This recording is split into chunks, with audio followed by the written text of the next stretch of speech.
Luciana, coming your way. Hi, Brenda. It's such an honor to speak to you.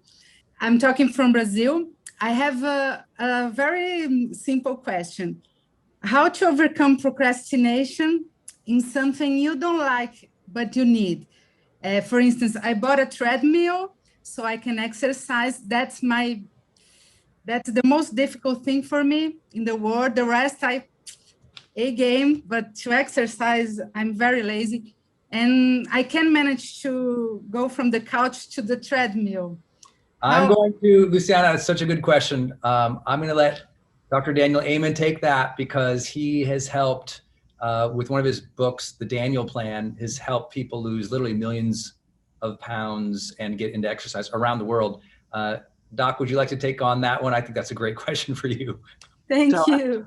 So actually in the book, one of the bad habit dragons is on procrastination.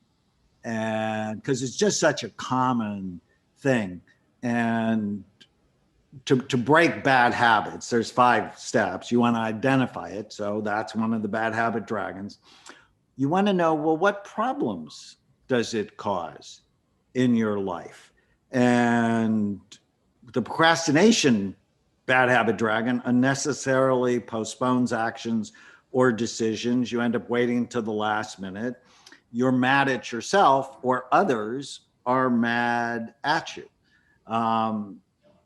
You want to recognize the cues and triggers. So deadlines, faced with a task or decision, your expectation to get on the treadmill or somebody else's expectation. You want to go, so what's the reward I get out of procrastinating? So you can do other things like stay on the couch, but it's really not in your best interest, is it? And so you need to develop a new routine. And my friend BJ Fogg will say, what's the smallest thing you can do to get to the treadmill?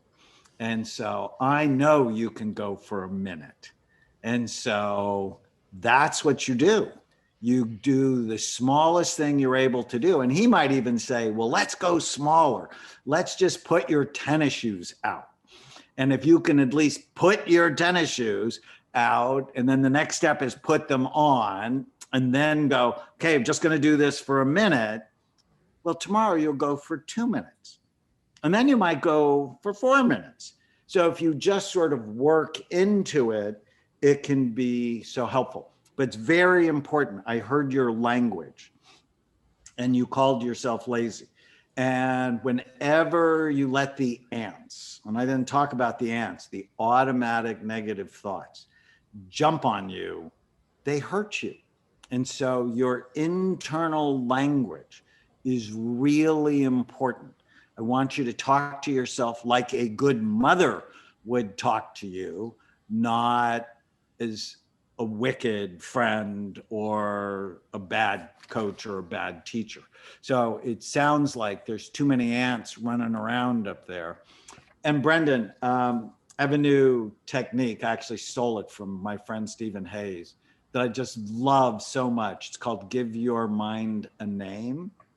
Mm-hmm. And I gave my mind the name of my pet raccoon when I was 16. She talked all the time and never said anything meaningful. And she tortured people. Like she TP'd my mother's bathroom. She once took a crap in one of my shoes that I put on. I mean, you know, but just like my mind, it's a troublemaker. And so if you give your mind a name, then you can choose to listen to it or not. But you want to be like a good coach for yourself.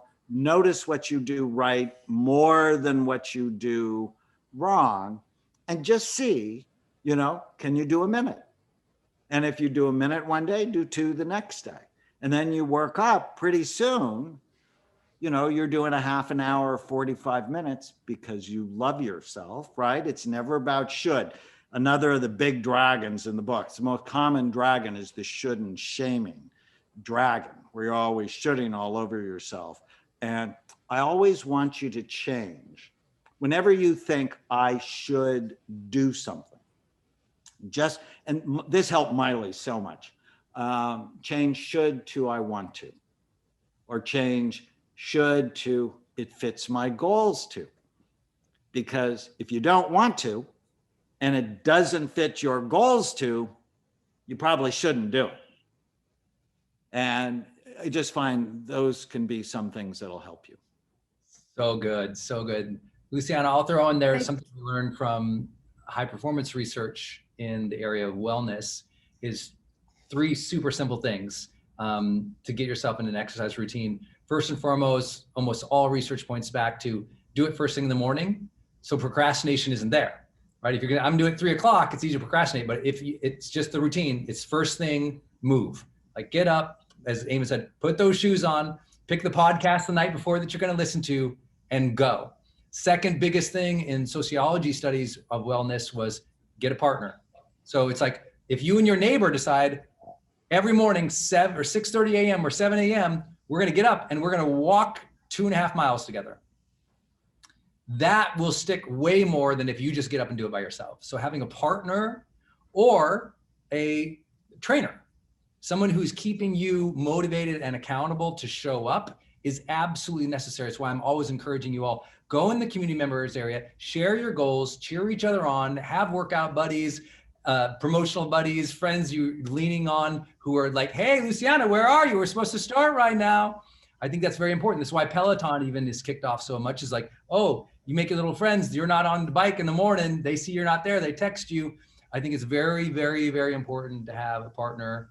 And then the third thing that is so simple, and Dr. Amen teaches this in a great book, one of my favorite books he has, which is Change Your Brain, Change Your Body. You have to have a specific goal for why you want to get healthy. And you need to look at that goal, remind yourself of that goal, pray on that goal, speak that goal. Why is it important for me to get more healthy? Who do I need to get more healthy for? And really think about that, meditate that on, pray on that in the morning, then get right at doing the exercise. And if you can include another person, whether it's virtually or in person, or it's your neighbor, or it's a trainer who keeps you accountable, those 3 simple those 3 simple things, those will form and stick that habit even that much better. Is that helpful, Luciana? Life-changing. Thank you. I'm glad. Great being you here. We're going to keep you accountable. We're going to bug you. We're going to ask you if you got that treadmill next month. You better be careful. Hi there. Thank you so much. My question for you is, I'm actually, I would say, a recovering people pleaser. I'm doing better in my personal life, but my problem is my career actually requires me to be a people pleaser. So I'm in sales, and therefore my customer service is important that I make people happy. And obviously for sales, people have to like me. So how can I wrap my mindset around that without it being as stressful as being a people pleaser in my personal life? That's really a great question.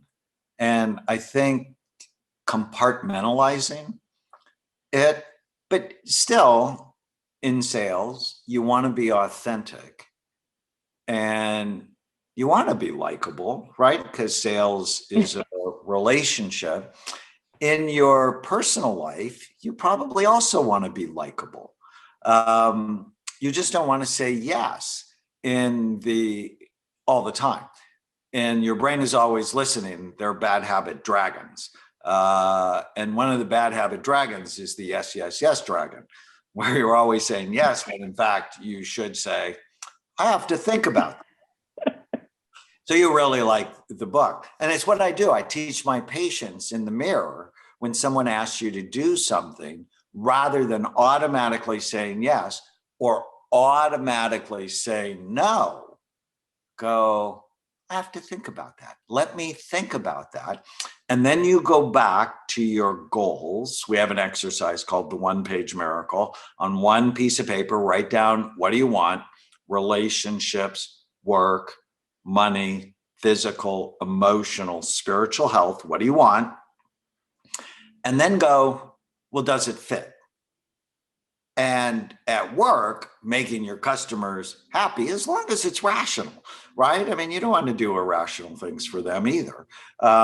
It's like, oh, well, that fits for me to go the extra mile. Well, when one of your friends who's asked you to do it 45 times asks you to go the extra mile, but they don't reciprocate, then you go, you don't have to think about that. and then you decline if it doesn't fit the goals you have for your life. So those 3 words, that's a little meditation for me. Well, does it fit? Because people ask me to do stuff all the time. And if it doesn't fit, I say no. Tony Blair actually said the #1 hallmark of a leader, the former Prime Minister of the UK, is his ability or her ability to say no, right? Because there's only so much time. You want to make sure you're doing things that serve your health, your relationships, the reason you're on the planet. And so wanting other people to like you is such a trap. It's such a trap. It's an evolutionary trap, right? Because if we get people to like us, you get to be part of the group, and the group protects us from dying. But at the same time, we just have to ask, does it fit? Hello, Dr. Amen. Hi. Hi there. I'm Kareem, and I'm very delighted to be speaking with you. I feel like this question and this presentation has come at a very important time for me. Quick background, and then I'll give you my question. My ACEs score is 4. I've been in therapy and treatment for a lot of issues since a strong burnout early on in the pandemic.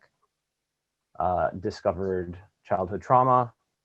My mother had mental illness. And I've just been kind of trying to heal and address that over the course of the past 9-ish months or so. Major issues now are like anxiety and depression. And it's a roller coaster ride. I'm very much like you. I struggle with self-worth issues and feeling like I'm not important or trying to find significance. So my question for you is, I find myself on this roller coaster, where I have good days, I might have good weeks where I feel great. But then, I don't journal as consistently. I'm not doing my gratitude journal anymore. Or I stop meditating, or I don't do my tapping, or, certain things start to slip in terms of my self-care. And then I just slide and kind of start getting into that kind of depressive state where I feel hopeless. Am I always going to be like this? I start having these ants. I feel like the caterpillar who's becoming a butterfly, but I'm in that part where I'm in the chrysalis and I'm just a big pile of goo and completely turned into just mush. And I feel so fragile. If I don't do these things, I don't feel good. But then I resent doing these things because why do I have to do these things to feel good? It's just a struggle. So any advice, any wisdom as I try to grow some wings here? I am so grateful that you shared that, because so many people feel like you feel. And as I said earlier, pain shared is pain divided. And no, one, you're not alone, that millions of people are suffering, and you're smart enough to work to get help. And I would be the scientist and the subject.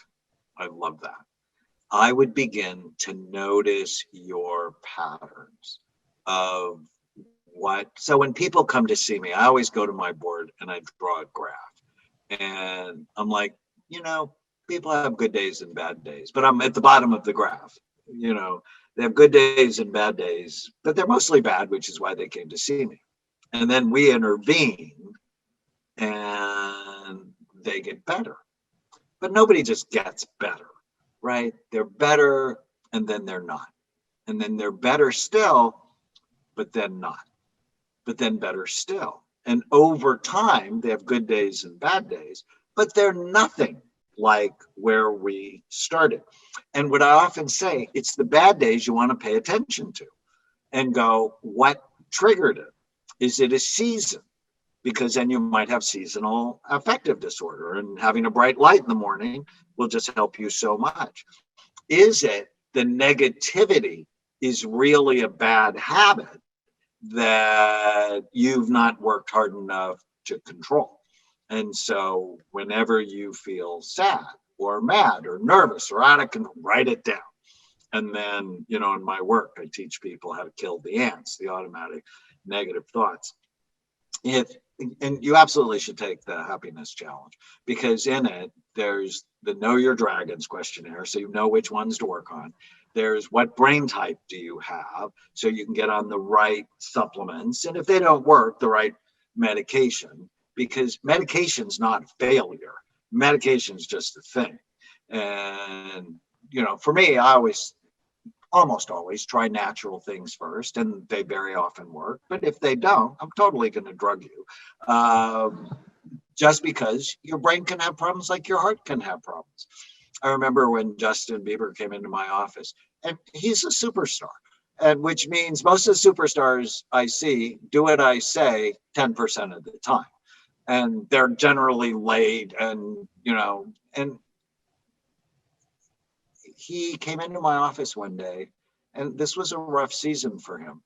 And he said, my brain is an organ like my heart is an organ.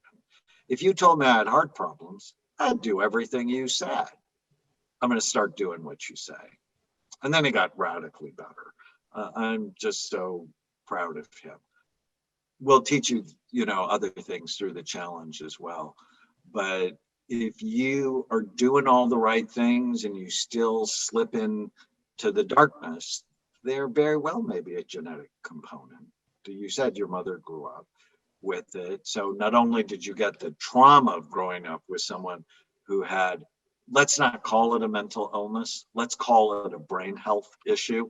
I hate the term mental illness. I despise the term mental illness because it shames people. It's stigmatizing, and it's wrong.